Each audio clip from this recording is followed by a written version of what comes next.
लालची सास की रसोई। सुबह का समय था और घर में रसोई की हलचल अपने चरम पर थी। रसोई में काम करने वाली महिलाएं अपनी अपनी कामों में व्यस्त थीं। एक और महिला थी जिसका नाम था सुमित्रा देवी। वह घर की सास थीं और उनका स्वभाव किसी से छिपा नहीं था।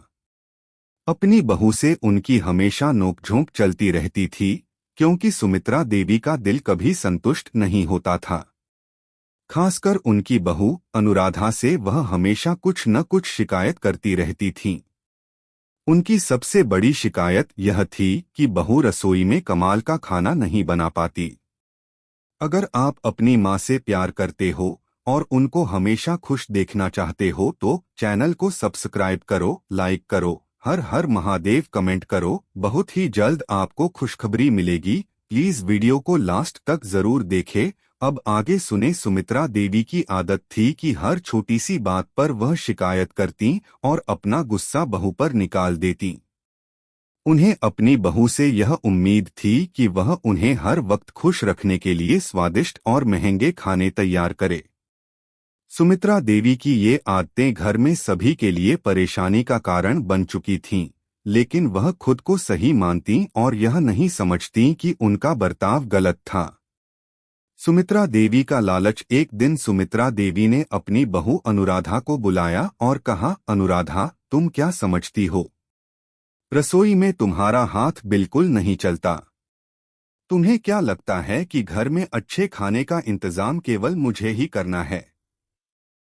मुझे ताजे फल, मांसाहारी व्यंजन और स्वादिष्ट मिठाई चाहिए। अनुराधा चुपचाप खड़ी रही। वह जानती थी कि सुमित्रा देवी का मन कभी नहीं भरेगा, फिर भी उसने अपनी ओर से पूरी कोशिश की थी। वह एक अच्छे परिवार से आई थी और हर काम में संतुलन बनाए रखने की कोशिश करती थी। अनुराधा का संघर्ष। कुछ दिन बाद सुमित्रा देवी ने अनुराधा से एक खास पकवान बनाने की मांग की, जिसे वे बेहद पसंद करती थीं। यह पकवान बहुत महंगा था और बनाने में समय भी बहुत लगता था। अनुराधा ने अपनी सारी समझदारी का इस्तेमाल किया और रसोई में काम शुरू किया। जब पकवान तैयार हो गया, सुमित्रा देवी ने उसकी कड़ी निगाहों से जांच की। क्या ये सचमुच स्वादिष्ट होगा? वह ताने मारते हुए बोली। अनुराधा थोड़ा चिढ़ी, लेकिन चुप रही। उसने सोचा कि अगर वह हर बार सुमित्रा देवी की बातों का बुरा मानेंगी तो घर में हमेशा तनाव रहेगा। सास का लालच और परिणाम। समय के साथ सुमित्रा देवी का लालच और बढ़ता गया। एक दिन उन्होंने अनुराधा से कहा, अगर तुम मुझे वो महंगे मसाले और ताजे फल लाकर नहीं दोगी तो मैं घर के सब लोगों को बताऊंगी कि तुम रसोई में कुछ भी नहीं कर सकती। अनुराधा अब तंग आ चुकी थी। उसने सोचा, क्या किसी को खुश करना इतना मुश्किल होता है? और फिर उसने एक फैसला लिया। वह अब सुमित्रा देवी के हर आदेश को नहीं मानेगी, बल्कि उनका सामना करेगी। अनुराधा का साहस। एक दिन अनुराधा ने सुमित्रा देवी से कहा, माँ, मैं समझती हूँ कि आप चाहती हैं कि घर में हमेशा अच्छा खाना बने, लेकिन क्या कभी आपने सोचा है कि हम पर हर समय इतना दबाव डालना सही है? सुमित्रा देवी चौंकी। उन्हें यह नहीं उम्मीद थी कि अनुराधा कभी उनसे इस तरह बात करेगी। तुम मुझे समझाने की कोशिश कर रही हो? वह गुस्से में बोली।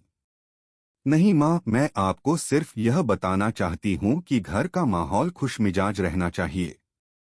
अगर रसोई में प्यार और शांति हो तो खाना भी स्वादिष्ट बनेगा, अनुराधा ने शांतिपूर्वक कहा।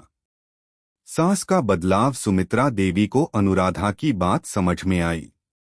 वह पहली बार महसूस कर रही थीं कि उनका गुस्सा और लालच घर में कोई अच्छा असर नहीं छोड़ रहा था। उन्होंने अपनी बहू से माफी मांगी और कहा, शायद मैंने तुम्हारे साथ सही नहीं किया।